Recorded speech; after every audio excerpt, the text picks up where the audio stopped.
السلام علیکم ورحمۃ اللہ وبرکاتہ۔ ان الحمد للہ نحمده ونستعینه ونستغفره ونؤمن به ونتوکل علیہ ونعوذ باللہ من شرور انفسنا ومن سیئات اعمالنا من يهده اللہ فلا مضل له ومن يضلل فلا هادی له واشهد ان لا الہ الا اللہ واشهد ان محمدا عبده ورسوله يا ايها الذين امنوا اتقوا الله حق تقاته ولا تموتن الا وانتم مسلمون يا ايها الناس اتقوا ربكم الذي خلقكم من نفس واحده وخلق منها زوجها وبث منهما رجالا كثيرا ونساء واتقوا الله الذي تساءلون به والارحام ان الله كان عليكم رقيبا يا ايها الذين امنوا اتقوا الله وقولوا قولا سديدا يصلح لكم اعمالكم ويغفر لكم ذنوبكم ومن يطع الله ورسوله فقد فاز فوزا عظيما اما بعد فان خير الحديث كتاب الله وخير الهدي هدي محمد صلى الله عليه وسلم وشر الامور محدثاتها وكل محدثة بدعة وكل بدعة ضلالة وكل ضلالة في النار۔ اعوذ باللہ من الشیطان الرجیم، بسم اللہ الرحمن الرحیم۔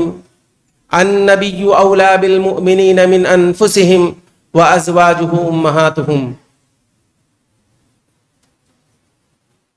اس اجلاس کے صدر جناب ابراہیم صاحب، ناظم جلسہ فضیلت الشیخ برکت اللہ مدنی حفظہ اللہ، علماء کرام، دینی و ملی بھائیوں، ہر طرح کی تعریف، حمد و ثنا، بڑائی، بزرگی، عظمت و کبریائی اس اللہ رب العزت کے لیے لائق و زیبا ہے، جو تنہا اس پوری کائنات کا خالق، مالک، مربی اور پالنہار ہے۔ بعدہ انگنت لا تعداد بے شمار درود و سلام نازل ہوں اللہ رب العالمین کے بھیجے ہوئے تمام انبیاء علیہم الصلاۃ والتسلیم پر، خصوصاً نبی آخر الزماں احمد مجتبی محمد الرسول اللہ صلی اللہ علیہ وسلم پر، وہ ذات مقدسہ مطہرہ مبارکہ جنہیں اللہ رب العزت نے اس کائنات کے لیے رحمت بنا کر بھیجا، اور جنہوں نے اس دنیا کے اندر رہ کر چند سالہ زندگی گزار کر دین کی تبلیغ فرمائی اور ہم تک ہمارا دین پہنچایا۔ محترم بھائیوں، جیسا کہ آپ نے ابھی سنا کہ آج کے اس اجلاس میں جس موضوع پر چند منٹ میں آپ کے سامنے کچھ پیش کرنے کی کوشش کروں گا وہ ہے محبت رسول کا حقیقی مفہوم۔ اسی مناسبت سے قرآن مجید کی ایک آیت کی میں نے تلاوت کی ہے۔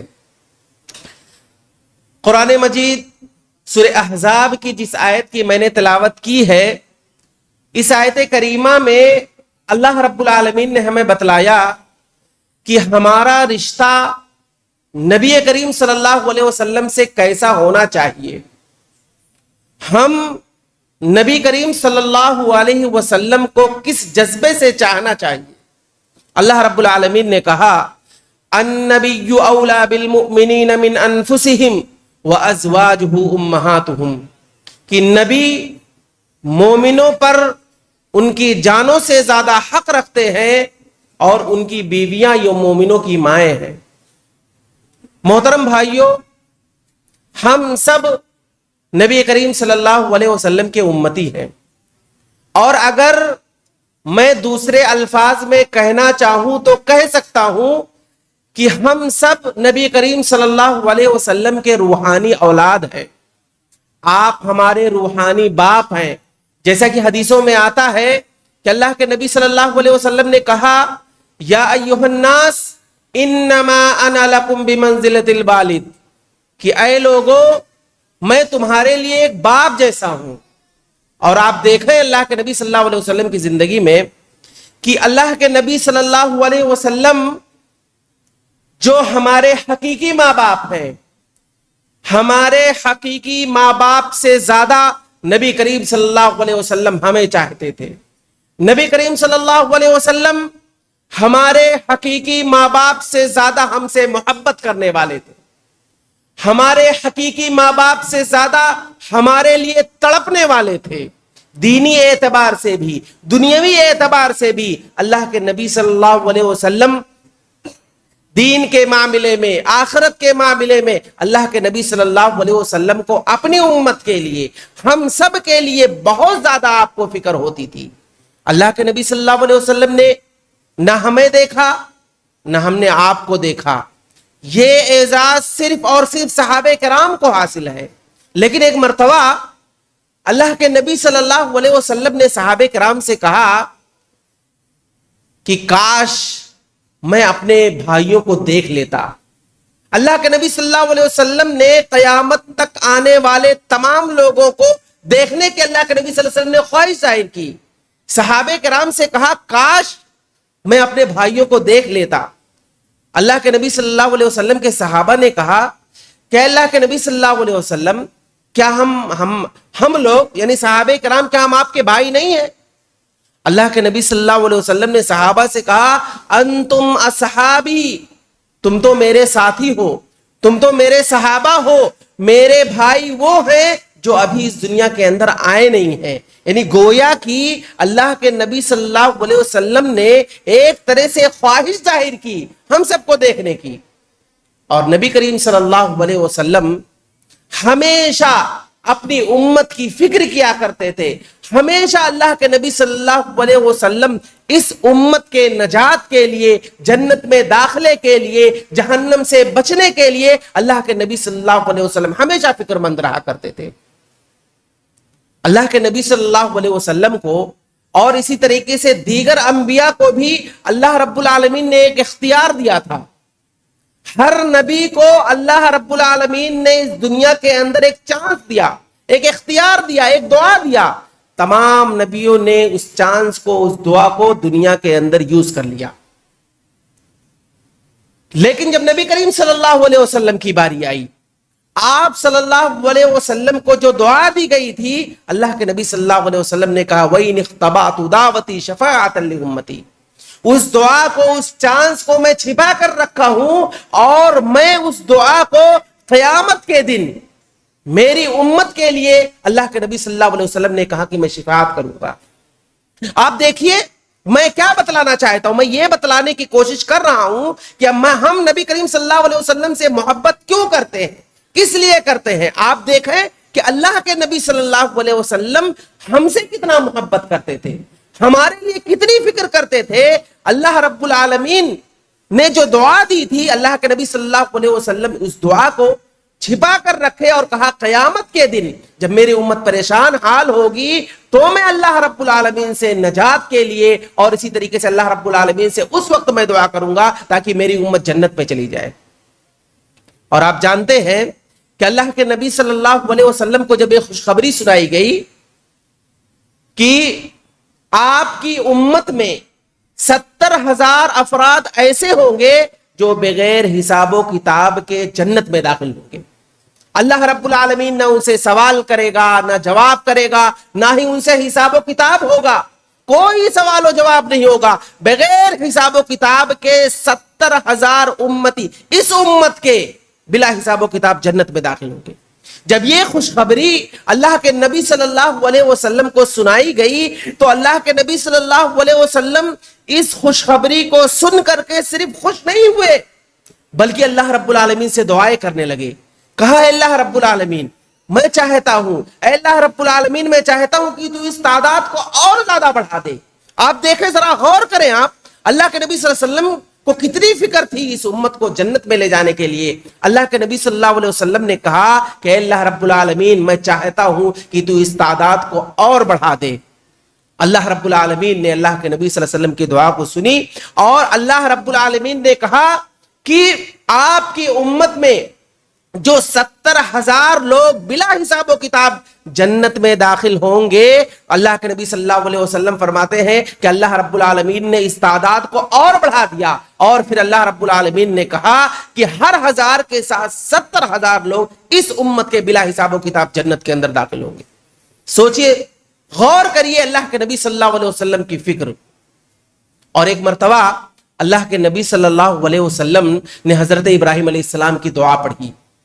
آپ صلی اللہ علیہ وسلم نے حضرت ابراہیم علیہ السلام کی دعا پڑھی کہ ابراہیم علیہ السلام اپنی امت کے لیے دعا کر رہے ہیں کہ فمن تبعنی فانہ منی ومن عصانی فانک غفور رحیم، کہ اللہ رب العالمین جو میری اتباع کرے، جو میری پیروی کرے وہ تو مجھ میں سے ہے، وہ تو میرا ہے، ومن عصانی فانک غفور رحیم، لیکن جو میرا نافرمان ہے تو اللہ رب العالمین تو بخشنے والا مہربان ہے.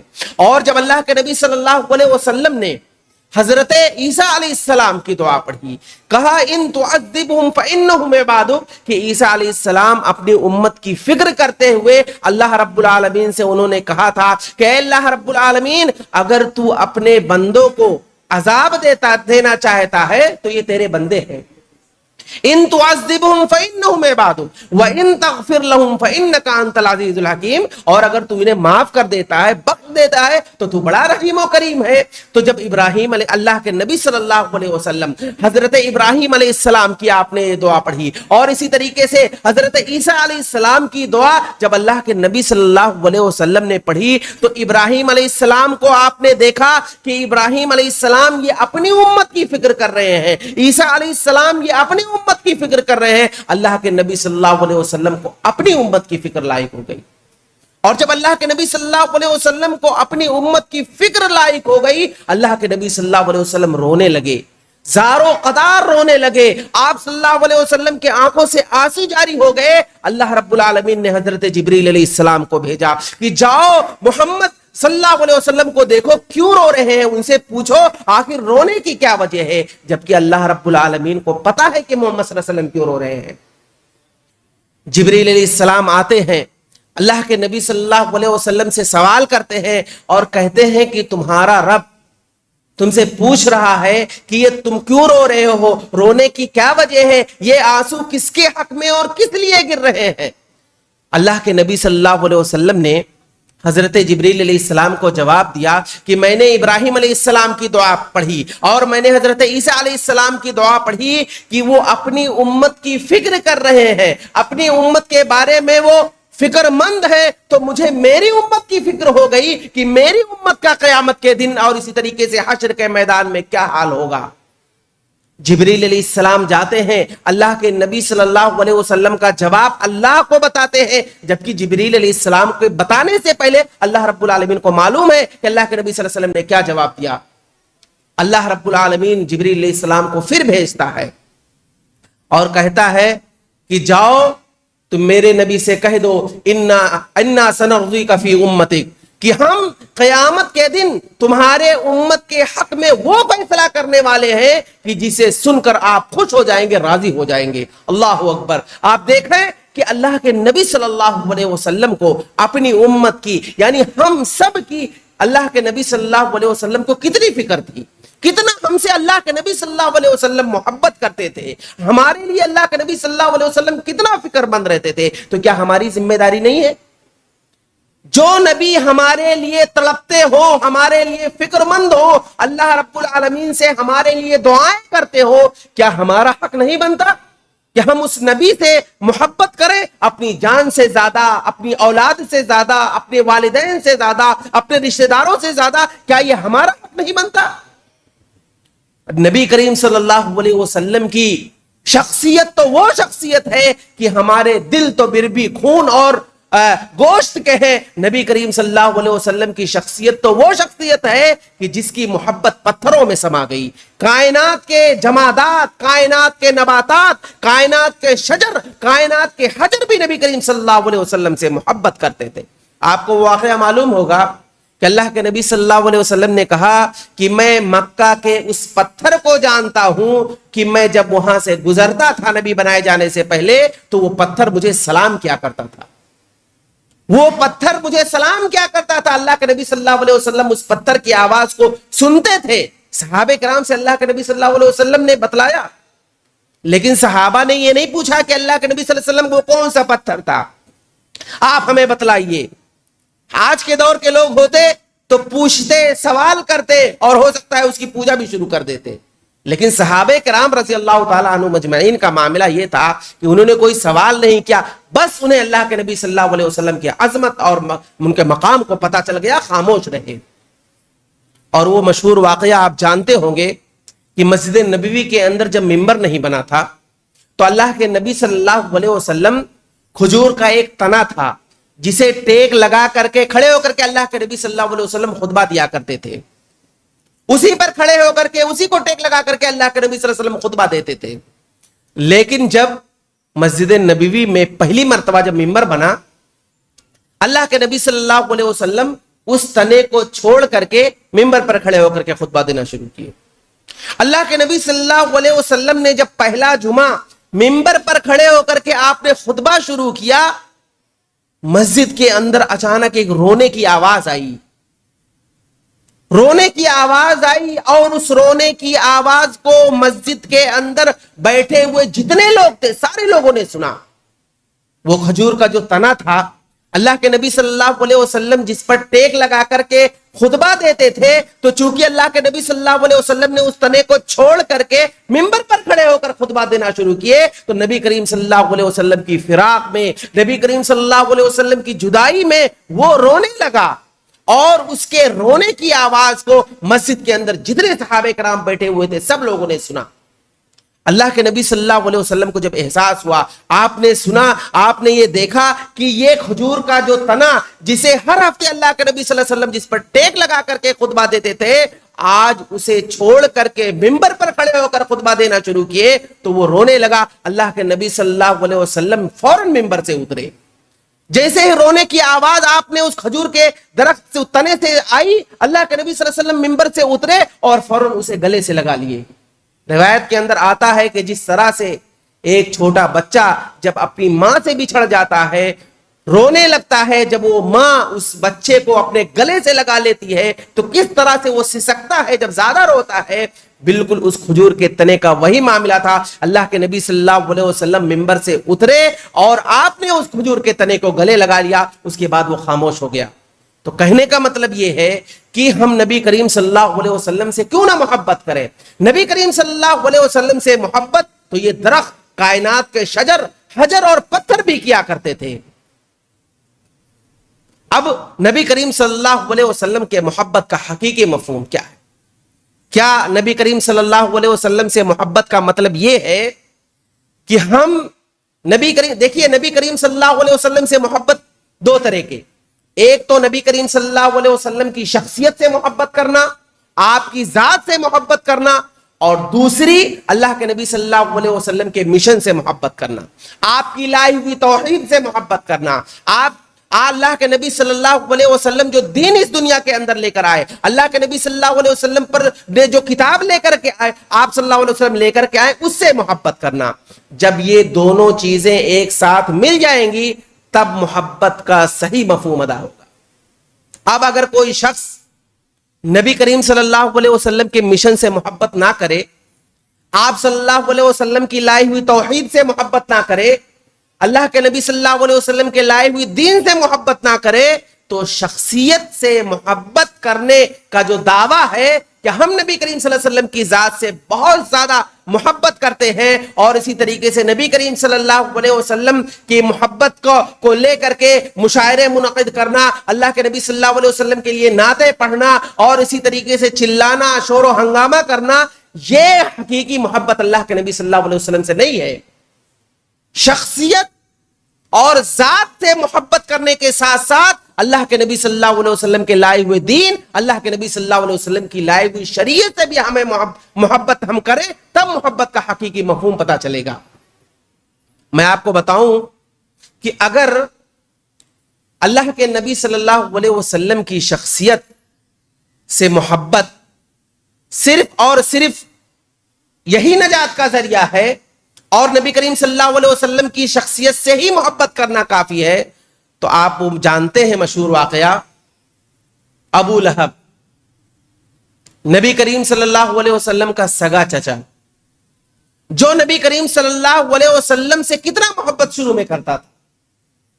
اللہ کے نبی صلی اللہ علیہ وسلم کی جب پیدائش ہوئی اور خوشخبری دینے والی لونڈی سویبہ جب وہ ابو لہب کے پاس آتی ہے اور کہتی ہے کہ آقا آپ کے لیے خوشخبری ہو، بھتیجے کی خوشخبری میں لے کر کے آئی ہوں. وہ ابو لہب اس وقت اتنا خوش ہوتا ہے، اتنا زیادہ خوش ہوتا ہے، اور وہ کہتا ہے کہ صہیبہ آج تم نے مجھے ایسی خوشخبری دی ہے کہ اس سے پہلے ایسی خوشخبری میں نے نہیں سنی. بہت بڑی خوشخبری تم لے کر کے آئی ہو، اور جو خوشخبری جو اس سے پہلے میں نے کبھی نہیں سنی، اس خوشخبری کے نتیجے میں جو تم لے کر کے آئی ہو، آؤ جاؤ میں تمہیں آزاد کر دیتا ہوں. ابو لہب نبی کریم صلی اللہ علیہ وسلم کی پیدائش پر اتنا خوش ہوتا ہے، اتنا زیادہ خوش ہوتا ہے کہ خوشخبری لانے والی لونڈی کو وہ آزاد کر دیتا ہے، یہ کہہ کر کے کہ تم نے آج مجھے بہت بڑی خوشخبری دی. یعنی وہ نبی کریم صلی اللہ علیہ وسلم کی پیدائش، آپ کی ذات سے وہ کتنا محبت کرتا تھا. لیکن کیا وجہ تھی کہ قرآن مجید کی آیت کریمہ کا نزول ہوا؟ تبت یدا ابی لہب وتب ما اغنى عنه ماله وما كسب سيصلى نارا ذات لهب وامرأته حمالة الحطب في جيدها حبل من مسد. اللہ رب العالمین نے پوری سورت نازل کر دی. کیوں پوری سورت نازل کر دی ابو لہب کے مذمت میں؟ آخر کیا وجہ تھی؟ وجہ کیا تھی کہ ابو لہب نبی کریم صلی اللہ علیہ وسلم سے اتنا محبت کرتا تھا، اور اسی طریقے سے نبی کریم صلی اللہ علیہ وسلم کی پیدائش پر اتنی اس کو خوشی ہوئی، لیکن اس کے مذمت میں اللہ رب العالمین آیت کریمہ کا نزول کر رہا ہے. ابو لہب کے دونوں ہاتھ ٹوٹے، اور اسی طریقے سے اس کے مال اور اسی طریقے سے اس کے اولاد اس کو کچھ بھی فائدہ نہیں پہنچائے گا. اس طرح سے آپ پوری سورت کا ترجمہ پڑھیے، آپ کو پتا چلے گا کہ اللہ رب العالمین نے کیسی مذمت بیان کی. تو پتہ یہ چلا کہ نبی کریم صلی اللہ علیہ وسلم کی شخصیت، آپ کی ذات سے صرف محبت کر لینا یہ کافی نہیں ہے. ابو طالب، کون نہیں جانتا ہے ابو طالب؟ ابو طالب کو جو اللہ کے نبی صلی اللہ علیہ وسلم کے سگے چچا، نبی کریم صلی اللہ علیہ وسلم سے یہ ابو طالب کتنی محبت کرتے تھے. جب تک وہ زندہ تھے، روایت کے اندر آتا ہے کہ مکہ والوں کے اندر اتنی ہمت نہیں تھی کہ ابو طالب کی موجودگی میں نبی کریم صلی اللہ علیہ وسلم کو کچھ کہہ سکے. اتنی ہمت نہیں تھی. وہ لوگ، مکہ کے لوگ، ابو لہب سے، ابو طالب سے اتنا زیادہ ڈرتے تھے. بہت زیادہ جب ہو جاتا تھا تو یہ لوگ ایک جماعت کی شکل میں اور بہت سارے لوگ ابو طالب کے پاس شکایتیں لے کر کے آتے تھے. کہتے تھے کہ دیکھو اپنے بھتیجے کو سمجھا لو، یہ تمہارا بھتیجا جس چیز کی بات کر رہا ہے، جس توحید کی بات کر رہا ہے، جس اسلام کی بات کر رہا ہے، اس کی وجہ سے مکہ کے اندر خلفشار پیدا ہو گیا. مکہ کے اندر اب اتحاد نہیں رہا، لوگ ٹکڑوں ٹکڑوں میں بٹ گئے ہیں، سب ایک دوسرے سے الگ الگ ہو چکے ہیں. یہ تمہارے بھتیجے کی دعوت کی وجہ سے ایسا ہے، اس کو سمجھا لو. ابو طالب یہ بات سن کر کے نظر انداز کر دیتے تھے. لیکن جب زیادہ ہو گیا، بہت زیادہ ہو گیا، وہ لوگ بہت زیادہ شکایتیں کرنے لگے، تو اللہ کے نبی صلی اللہ علیہ وسلم کو ابو طالب نے ایک مرتبہ بلایا. کہا کہ دیکھو کیوں ایسا کر رہے ہو، یہ دیکھو میں کتنی میرے پاس کتنی شکایتیں آتی ہیں، ہمارے پاس کتنی شکایتیں آتی ہیں، صبح و شام مکہ والے تمہارے تعلق سے نہ جانے کون کون سی باتیں اس طرح سے کرتے ہیں، تو کیوں ایسا تم کر رہے ہو، آخر کیا ہے؟ یعنی وہ ابو طالب نے اللہ کے نبی صلی اللہ علیہ وسلم کو سمجھانے کی کوشش کی. اللہ کے نبی صلی اللہ علیہ وسلم نے اس موقع پر ابو طالب کو جواب دیے، اور وہ جواب جو تاریخی جواب تھا کہ اللہ کے نبی صلی اللہ علیہ وسلم نے ابو طالب کے سامنے کہا تھا کہ اے چچا جان، یہ مکہ والے جو میرے خلاف ہیں اور جو میرے تعلق سے ایسی ایسی باتیں کر رہے ہیں، اگر یہ لوگ میرے داہنے ہاتھ میں سورج اور بائیں ہاتھ میں چاند لا کر کے بھی رکھ دیں تو بھی میں اپنے اس دعوت اور اس تبلیغ سے میں باز نہیں آؤں گا. اتنی باتیں کر کے اللہ کے نبی صلی اللہ علیہ وسلم رونے لگے، اور روتے ہوئے آپ جانے لگے. ابو طالب نے اللہ کے نبی صلی اللہ علیہ وسلم کو بلایا کہ بھتیجے ادھر آؤ. اللہ کے نبی صلی اللہ علیہ وسلم کے آنکھ میں آنسو دیکھ کر کے ابو طالب کو رہا نہیں گیا کہ اللہ کے نبی صلی اللہ علیہ وسلم رو رہے ہیں ان کے سامنے. ابو طالب نے اللہ کے نبی صلی اللہ علیہ وسلم کو بلایا اور کہا بھتیجے، مکہ کے اندر تمہیں جو کرنا ہے جا کر کے کرو، جب تک میری سانس چلے گی میں تم پر آنچ نہیں آنے دوں گا. یہ محبت تھی ابو طالب کی جو اللہ کے نبی صلی اللہ علیہ وسلم سے کرتے تھے. لیکن کیا وجہ تھی کہ ان کے بارے میں یہ روایت آپ سب جانتے ہیں کہ ابو طالب کو جہنم کے اندر آگ کی جوتی پہنائی جائے گی اور اس جوتی پہنانے کے بعد ان کا دماغ اور اس کا جسم بالکل پک رہا ہوگا جس طریقے سے ہنڈیا کے اندر کچھ پکتا ہے. یہ حالت ہوگی ابو طالب کی. آخر کیا وجہ تھی؟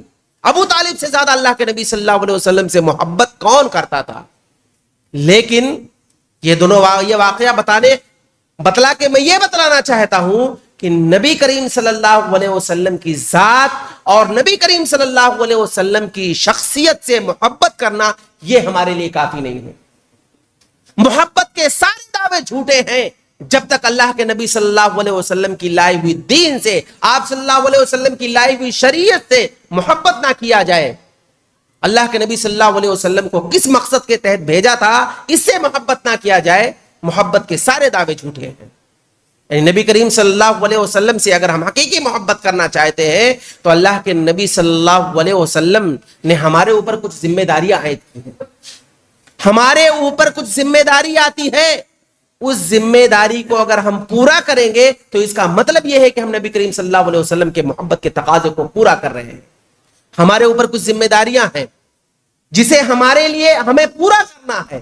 اللہ کے نبی صلی اللہ علیہ وسلم پر ایمان لانے کے بعد، اللہ کے نبی صلی اللہ علیہ وسلم کو آخری نبی اور رسول ماننے کے بعد ہمارے اوپر جو پہلی ذمہ داری وہ یہ ہے کہ نبی کریم صلی اللہ علیہ وسلم کی باتوں کی غیر معمولی تصدیق کرنا. آپ صلی اللہ علیہ وسلم کے باتوں کو ماننا، یقین کر لینا. اگر ہم نبی کریم صلی اللہ علیہ وسلم، آج معاملہ کیا ہے، نبی کریم صلی اللہ علیہ وسلم کی حدیث ہمارے سامنے پڑھی جاتی ہے، اللہ کے نبی صلی اللہ علیہ وسلم کی بات، آپ صلی اللہ علیہ وسلم کے اقوال و افعال لوگوں کے سامنے بیان کیا جاتا ہے، لیکن بہت سارے لوگ ایسے ہیں، سائنس کا دور ہے، یہ چیز میرے عقل میں نہیں آ رہی ہے. ارے آپ کے عقل میں آئے یا نہ آئے، اللہ کے نبی صلی اللہ علیہ وسلم کی حدیث ہے تو ہمیں ماننا ہے. تو پہلی ذمہ داری ہمارے اوپر یہ ہے کہ ہم اللہ کے نبی صلی اللہ علیہ وسلم پر ایمان لانے کے بعد آپ کی باتوں کی ہم تصدیق کریں، اور ویسے تصدیق کریں جیسے صحابہ کرام رضی اللہ تعالی عنہم اجمعین اللہ کے نبی صلی اللہ علیہ وسلم کی باتوں کو سن کر کے کس قدر اللہ کے نبی صلی اللہ علیہ وسلم کی باتوں کی تصدیق کیا کرتے تھے. میں آپ کو ایک واقعہ بتاتا ہوں. ایک مرتبہ اللہ کے نبی صلی اللہ علیہ وسلم مدینے کی مارکیٹ میں گئے، کسی کام سے گئے ہوں گے، کوئی ضرورت رہی ہوگی. اللہ کے نبی صلی اللہ علیہ وسلم نے دیکھا کہ مارکیٹ کے اندر ایک بہت ہی خوبصورت گھوڑا تھا جو ایک دیہاتی لے کر کے جا رہا تھا. اللہ کے نبی صلی اللہ علیہ وسلم کو گھوڑا پسند آ گیا. اللہ کے نبی صلی اللہ علیہ وسلم نے اس دیہاتی کو بلایا اور کہا کہ یہ گھوڑا تم بیچنا چاہتے ہو، میں اسے خریدنا چاہتا ہوں. اس نے کہا کہ ٹھیک ہے، اگر آپ کو یہ گھوڑا پسند ہے تو خرید لیجئے. اللہ کے نبی صلی اللہ علیہ وسلم نے کہا اس کی قیمت کیا ہے؟ اس نے قیمت بتایا. اللہ کے نبی صلی اللہ علیہ وسلم نے کہا ٹھیک ہے، اتنے قیمت میں یہ گھوڑا خرید لیتا ہوں، لیکن میں اس مارکیٹ میں گھوڑا خریدنے کے ارادے سے تو آیا نہیں تھا، اس لیے میں پیسہ لے کر نہیں آیا ہوں. پیسہ میں لے کر نہیں آیا ہوں، چلو تم میرے ساتھ، یہ گھوڑا میں نے تم سے خرید لیا ہے، صرف پیسہ دینا باقی ہے، میرے گھر چلو میں تمہیں پیسہ دے دیتا ہوں. اس دیہاتی نے کہا کہ ٹھیک ہے، کوئی بات نہیں، چلیے میں آپ کے ساتھ چلتا ہوں اور آپ کے گھر تک گھوڑا چھوڑ دوں گا، وہاں سے پیسہ لے لوں گا. اب جب اس مارکیٹ کے اندر اپنے گھوڑے کو لے کر کے وہ جا رہا تھا، چل رہا تھا، مارکیٹ کے اندر بہت سارے افراد تھے. ان لوگوں نے جب دیکھا تو بہت سارے لوگوں کو گھوڑا پسند آ گیا اور اس سے پوچھنے لگے کہ یہ گھوڑا تم بیچنا چاہتے ہو، کس کا گھوڑا؟ یہ گھوڑا میں خریدنا چاہتا ہوں. کوئی آدمی کہہ رہا میں خریدنا چاہتا ہوں. لوگوں کو نہیں پتا تھا کہ اللہ کے نبی صلی اللہ علیہ وسلم اسے خرید چکے ہیں. اب وہ دیہاتی خوش فہمی میں مبتلا ہو گیا کہ یہ تو میرے گھوڑے کا بہت بڑا ڈیمانڈ ہے، بہت ڈیمانڈ ہے، لوگ میرے گھوڑے کی تعریفیں کر رہے ہیں. خوش فہمی میں مبتلا ہو گیا. اس کے بعد اللہ کے نبی صلی اللہ علیہ وسلم سے وہ کیا کہتا ہے کہ اے محمد صلی اللہ علیہ وسلم، اگر تم کو گھوڑا خریدنا ہے تو خرید لو. اللہ کے نبی صلی اللہ علیہ وسلم نے کہا کیسی باتیں کر رہے ہو، گھوڑا تو میں نے تم سے خرید لیا ہے، بس صرف سودا مکمل ہو گیا ہے، بات پوری ہو چکی ہے، صرف اور صرف پیسہ دینا باقی ہے. اب وہ دیہاتی کہہ رہا ہے کہ نہیں، تم نے تو مجھ سے کوئی گھوڑا خریدا نہیں. یہ جو دیہاتی قسم کے لوگ ہوتے ہیں، خاص طور سے جو عرب کے بدو، یہ تہذیب سے، اخلاق سے، ادب سے ناآشنا ہوتا ہے۔ قرآن نے ان کے بارے میں کہا الاعراب اشد کفرا ونفاقا واجدر واللہ یعلم حدود ما انزل اللہ۔ یہ جو دیہاتی قسم کے ہوتے ہیں، اگر یہ کافر ہوتے ہیں تو اپنے کفر میں سخت ہوتے ہیں، اگر یہ منافق ہوتے ہیں ان کا نفاق سخت ہوتا ہے، اور اگر یہ مسلمان بھی ہوتے ہیں تو اخلاق سے، تہذیب سے، ادب سے ناآشنا ہوتے ہیں۔ کیسی بات ہے اللہ کے نبی صلی اللہ علیہ وسلم کے سامنے کر رہا ہے؟ اللہ کے نبی صلی اللہ علیہ وسلم اس دیہاتی سے گھوڑا خرید چکے ہیں، سودا مکمل ہو چکا ہے، بات پوری ہو چکی ہے، ساری باتیں، لیکن اس کے باوجود وہ مکر گیا۔ مکرا کیوں؟ کہ اگر میں کسی دوسرے سے بیچوں گا تو مجھے زیادہ پیسہ ملے گا۔ جو سودا میں نے نبی صلی اللہ علیہ وسلم سے کیا ہے، ہو سکتا ہے کہ کوئی دوسرا آدمی مجھے ملے، مجھے زیادہ پیسہ دے دے، یہ سوچ کر کے وہ مکر گیا۔ اللہ کے نبی صلی اللہ علیہ وسلم نے اس سے کہا کہ دیکھو میں نے تو خرید لیا ہے۔ اس نے کہا اگر تم نے مجھ سے گھوڑا خریدا ہے تو گواہ پیش کرو۔ تو چوری اوپر سے سینہ زوری اسی کو کہتے ہیں نا، بولتا گواہ پیش کرو۔ اگر تم نے مجھ سے گھوڑا خریدا ہے، جب تم گواہ پیش کر دو گے یہ گھوڑا میں تمہارے حوالے کر دوں گا۔ یہ سارا ماجرا ایک صحابی جن کا نام ہے خزیمہ بن ثابت رضی اللہ تعالیٰ عنہ دور سے کھڑے ہو کر کے دیکھ رہے تھے۔ گواہی کی بات آئی، وہ فوراً آئے اور انہوں نے کہا کہ اس دیہاتی سے کہ میں گواہی دیتا ہوں کہ اللہ کے نبی صلی اللہ علیہ وسلم نے تم سے یہ گھوڑا خریدا ہے۔ گواہی مل گئی، اب وہ مجبور ہو گیا، اب کیا کرے؟ اب مجبوراً اسے نبی کریم صلی اللہ علیہ وسلم کے ہاتھوں گھوڑا بیچنا پڑا۔ وہ بیچا اور اس کے بعد وہ چلا گیا۔ اللہ کے نبی صلی اللہ علیہ وسلم حضرت خزیمہ بن ثابت رضی اللہ تعالی عنہ کی جانب متوجہ ہوئے اور کہا اے خزیمہ، جب میری اس دیہاتی سے بات چل رہی تھی گھوڑا خریدنے کی اور جو سودا مکمل ہوا، پیسے کی بات ہوئی، اس وقت تو تم موجود نہیں تھے، کیسے تم نے گواہی دے دی؟ خزیمہ بن ثابت رضی اللہ تعالیٰ عنہ نے کہا کہ اللہ کے نبی صلی اللہ علیہ وسلم آسمان سے آنے والی وحی کے سلسلے میں آپ کی تصدیق کرتا ہوں، اس گھوڑے کے سلسلے میں آپ جھوٹ بولیں گے؟ میرا ایمان ہے اور میرا یہ عقیدہ ہے آپ اللہ کے نبی ہیں، اس کے رسول ہیں، اس حیثیت سے میں نے گواہی دی ہے کہ آپ جھوٹ نہیں بول سکتے، آپ سچ کہہ رہے ہیں، آپ نے گھوڑا خریدا ہے، اس بنیاد پر میں نے گواہی دی۔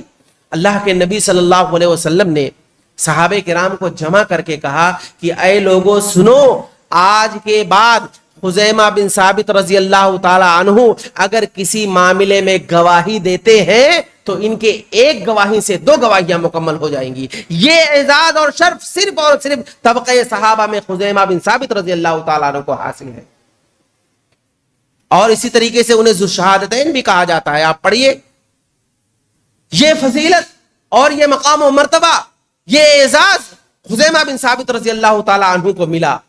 اللہ کے نبی صلی اللہ علیہ وسلم کی باتوں کی غیر معمولی تصدیق صحابہ کرام کیا کرتے تھے۔ ہماری ذمہ داری یہ ہے کہ اگر ہم نبی کریم صلی اللہ علیہ وسلم سے محبت کے دعوے دار ہیں اور یہ ہمیں اعلان کرتے ہیں کہ ہم نبی کریم صلی اللہ علیہ وسلم سے بہت زیادہ محبت کرنے والے ہیں، ہماری ذمہ داری یہ ہے کہ ہم نبی کریم صلی اللہ علیہ وسلم کی باتوں کی تصدیق کریں اور اسی طریقے آپ صلی اللہ علیہ وسلم کی باتوں کو سن کر اسے مان لیں۔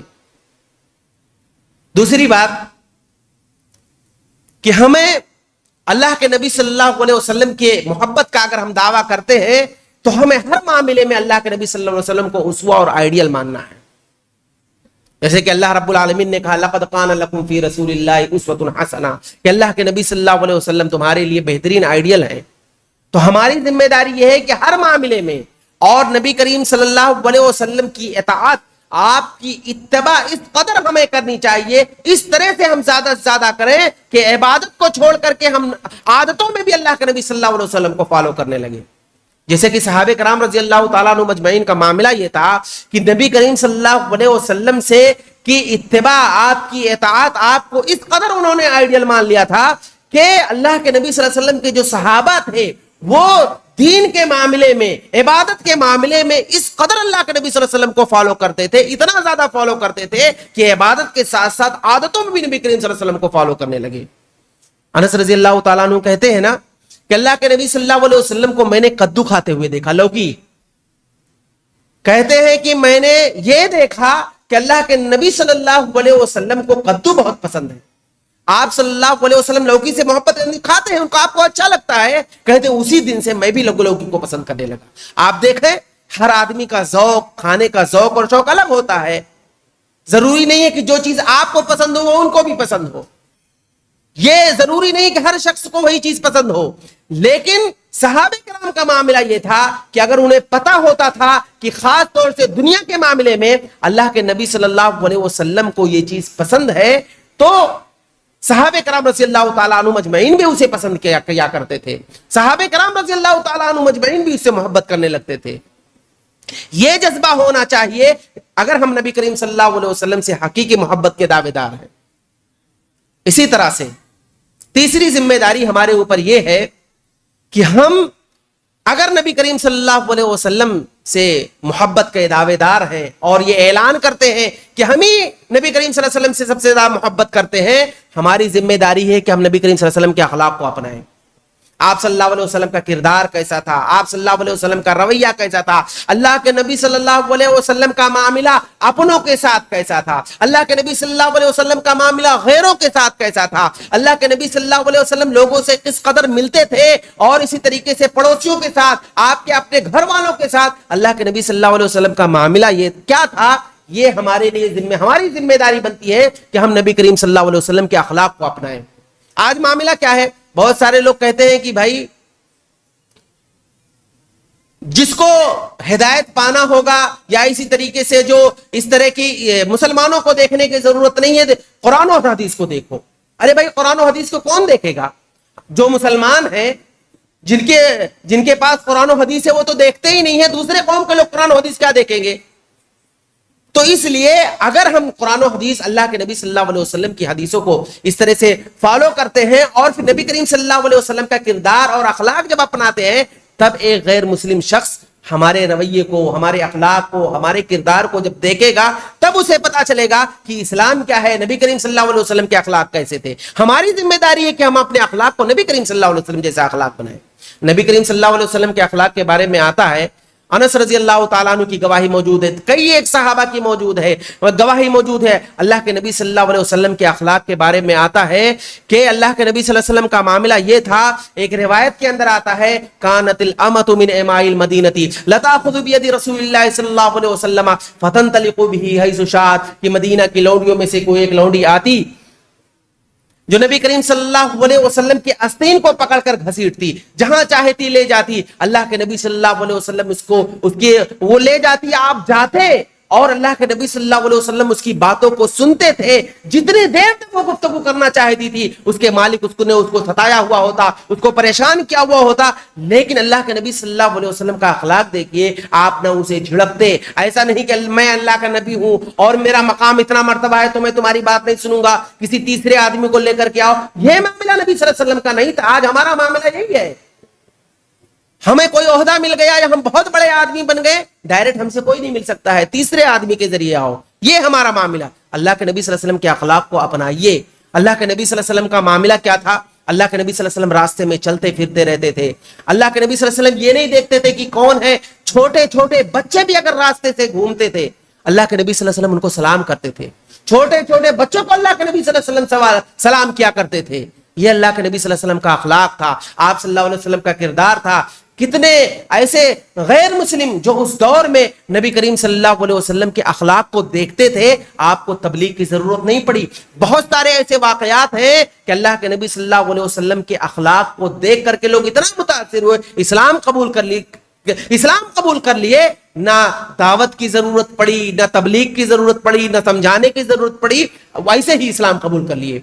تو محبت رسول کا حقیقی مفہوم یہی ہے کہ ہم نبی کریم صلی اللہ علیہ وسلم کی ذات اور آپ کی شخصیت کے ساتھ ساتھ نبی کریم صلی اللہ علیہ وسلم کے لائے ہوئے دین سے, آپ کے مشن سے, آپ کی لائے ہوئی تبلیغ سے, آپ کی لائے ہوئی دعوت توحید سے ہم محبت کریں, تب محبت کا حق ادا ہوگا. اور کچھ ذمہ داریاں, چند ذمہ داریاں جو میں نے آپ کے سامنے بتلائی ہے, ہمارے اوپر ذمہ داری یہ ہے ان ذمہ داریوں کو اپنائیں, تب ہم محبت رسول صلی اللہ علیہ وسلم کے حقیقی دعوے دار ہوں گے. اللہ رب العالمین سے دعا ہے کہ اللہ رب العالمین ہم تمام لوگوں کو حقیقی معنوں میں اللہ کے نبی صلی اللہ علیہ وسلم سے محبت کرنے کی توفیق دے, اور وہی محبت دے جس طرح سے صحابہ کرام رضی اللہ تعالی عنہم مجمعین آپ اللہ کے نبی صلی اللہ علیہ وسلم سے کیا کرتے تھے. وآخر دعوانا الحمدللہ رب العالمین. السلام علیکم ورحمۃ اللہ وبرکاتہ.